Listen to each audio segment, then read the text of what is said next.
My father was a Sicilian-American from Brooklyn, New York. He was a really simple guy. He was a cable technician. He really wasn't into fancy cars or wearing suits, but rather enjoyed eating pizza and watching American ice hockey at home at the couch in the sweatpants. But the funny thing was, he was the most inspirational person in my life. And this was because my dad could walk into a room anywhere in the world and he would light the whole room up. People wanted to talk to him. He just had this amazing energy. And I really, really aspired to be just like him. But sadly, we lost him after a 2-year battle to colon cancer. He was in his early 40s and I was just 19 years old. Now, anyone who's been through cancer, in a sense been through, either you've experienced it yourself or you've suffered with somebody, knows how traumatic and devastating this is. But that's not what I chose to talk to you today about. I actually want to share with you a lesson that I learned from my father during his time, because he also had this amazing ability to make any negative situation to a positive one, even his own death. So people actually didn't even believe he was dying because that's how positive he was. I specifically remember this one time in the hospital. He was getting one of his IVs, and I could just see the pain in his face. I knew that he was suffering, and he looked at me, and I thought for a second, I was like, he's going to say something negative. I can't believe this. But he smiled, and he started to sing Frank Sinatra really loud throughout the whole hospital. So we were all, we all started to laugh, and I said, here's this man that is months away from the last breath he'll ever take on earth. He has nothing to save him. I mean, they said this is it. And he still found a way to take this negative situation into a positive one. So I said, this is what I'm going to do. This is how I'm going to live my life. But I did keep this with me for most of my early 20s, but something started to happen along the way. Something scary, something that's might happen to you in your life. You start to lose yourself a little bit. And I'm sure you're asking, like, wait, you just said you were so happy. How all of a sudden now you're not? What happened in between there? Well, basically what happened was I lost track of what I wanted. I stopped remembering what it is that I wanted in my life to be happy. For example, I had a job and I wanted to be in the wine industry, so I took this job. But every day when I would walk in the office, it was so negative, and nobody was motivating each other, and that's not the type of environment I want to be in. And then I would go out with my friends, and these are friends I'd known forever, and I was saying, I wanted to talk about TED Talks and and inspiring things, travel, adventure, and they wanted to talk about, the latest reality show or what beer they were drinking, which was fine, but that's not where I wanted to be. But I knew these people for so long. How could I just change friends, And then finally, the toughest situation was I was engaged to a man that I didn't want to marry. So how do you get out of that? You're dating somebody, you're just supposed to get married, right? And I couldn't leave that because besides the fact that I would be ruining his life, I was going to be in my 30s. I was going to be alone. So I was thinking all these things. So what did I do? I stayed exactly where I was, and I turned to these self-help books, therapists, all which were great. I think they all did the job at the time, but that wasn't going to get me to the next place. But I still didn't listen. So my ultimate wake-up call was at my last company holiday party. And I went, I'm here in this room with all these people that I didn't want to be around, but I did it and I made it through. And then I went back to the room that night in the in the hotel, and I closed the door and I fell to the floor, and I literally cried and cried and cried for so long that I couldn't breathe, and I thought I was having a heart attack, and then I contemplated suicide. So that's really scary. And I said, there's no way. Where did that come from? Where did I even get this thought? I can get out of this. So I came to the conclusion after thinking it over for days and days and days, is that basically we live in a life that it's not, death is horrible. Death is a terrible, horrible thing. But really, it's not the death of others that destroy us. It's the everyday negativity that we experience that cripples us. I mean, think about your day today. How did it start? You probably went on Facebook, maybe you listened to the radio, you put on TV. There's negativity in all of that. I mean, it's in fear, it's in regular conversation, it's when your boss or your teacher's disappointed in the work you did. It's, just that, not that nice look that you got in the coffee shop this morning when you were buying your coffee. But it's our choice on how we look at it. But I know it's difficult. It's definitely difficult because negativity is, it's something that's in us, and this is proven. So basically, there was a study done, and it was from a professor at Penn State University, and he put a bunch of individuals in a room, and they were from the ages of 20 to 60 years old, from 37 different languages.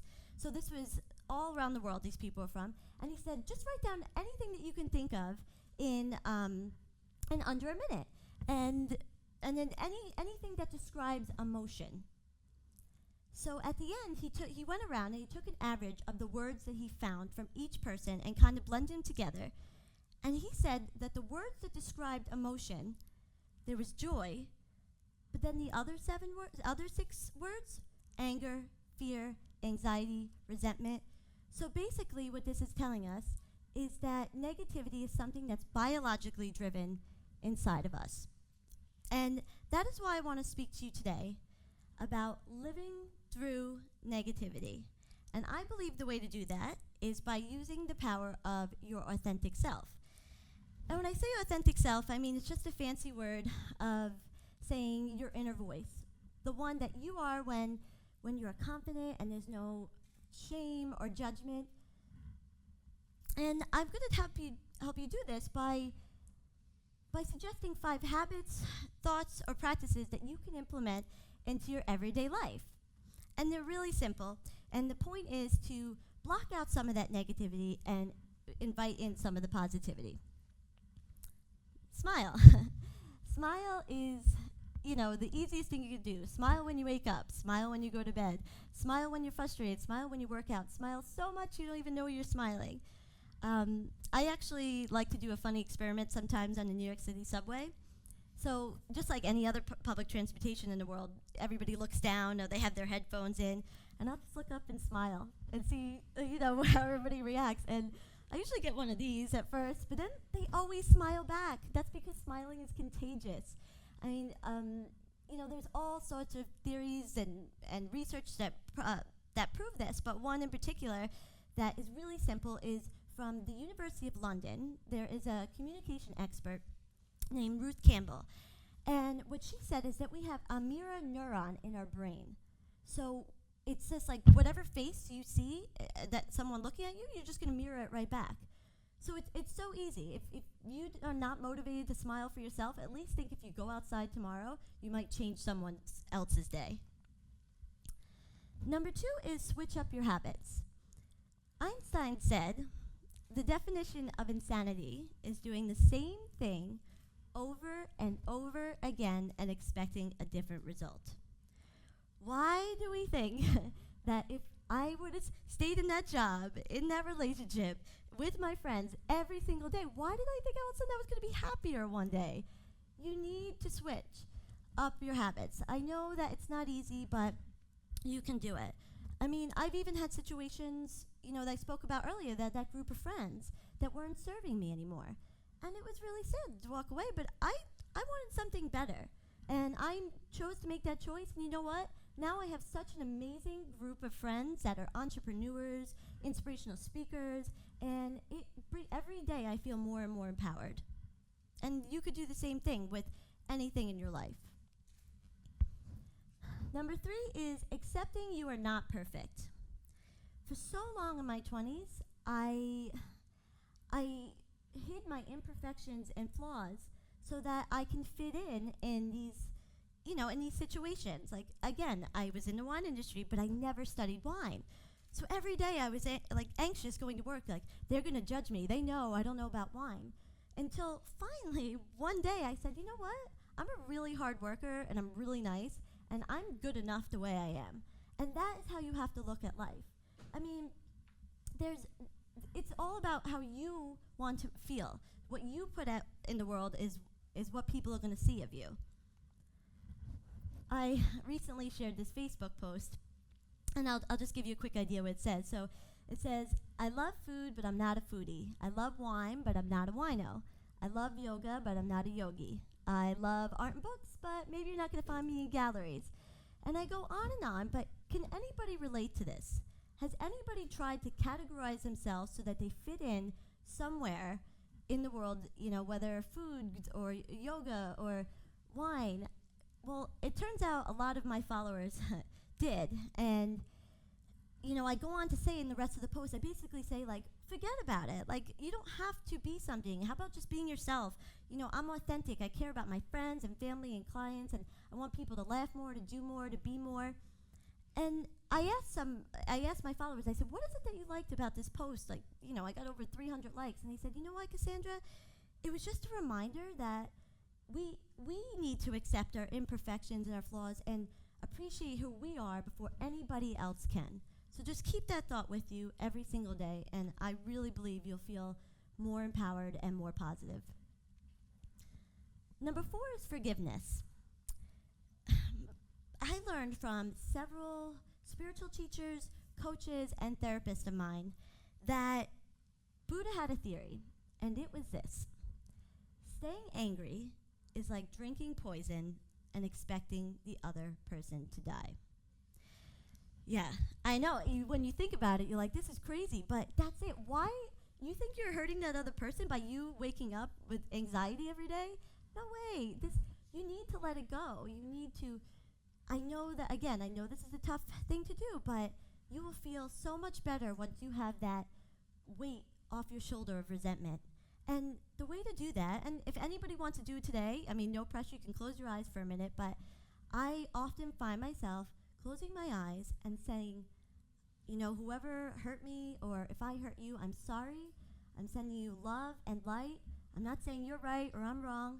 I'm just letting it go, and I hope that you can move on too. And this theory has worked for me, and I think that if you give it a try, I'm pretty sure it'll work for you. So just remember, the easiest way to let go of resentment is to forgive. And number 5 is travel. Traveling changed my life so much that I started a travel company, but I did it because I wanted to change other people's lives too. So to bring that story full circle that I was speaking of earlier in regards to my holiday party meltdown was basically after about a month or two, I moved on from that job.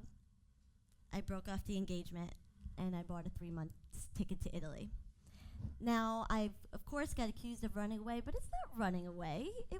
I needed time for myself. I needed to think about what it was that, you know, would make me happy. And that's what traveling does. Traveling makes you free. It makes you listen to that inner voice, that authentic self. It brings you to a place where you could start all over again, and there's new opportunities and new people all around the world. And the theory of travel goes back centuries. I mean, if you think about world numerous religions, they actually practice a pilgrimage.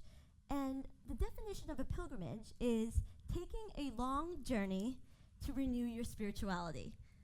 So when I asked a friend of mine who just went through a pilgrimage himself, I said, tell me a little bit about it. And he said, yeah, it's really interesting because the first day they sit you down and they say, listen, you're going to have some joy from this. It's going to be good. But guess what? There's going to be some suffering and there's going to be some pain. But the point is that you're going to come back so renewed, and you're going to be able to use every single thing you learned along the way into your life, and you're going to have a happier, more fulfilled life. And that's what inspires people to travel. So I'm not saying you have to go to another country or join a pilgrimage, but you can, you know, get on a bus or get on a train for an hour or take a drive and just give yourself the freedom it deserves.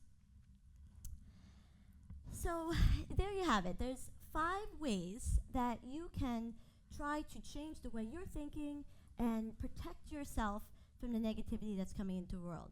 You know, tomorrow, just give it a try. I mean, try to smile a little bit more, or try to switch up one habit. Try to accept yourself in a situation that you're good enough, or, you know, forgive someone, or travel somewhere. I'm not saying you have to do this all today, but day by day, try to remember just one of these, and I really believe that you will get yourself to that place where you feel happy and really fulfilled. So it's true, we can't avoid the negativity.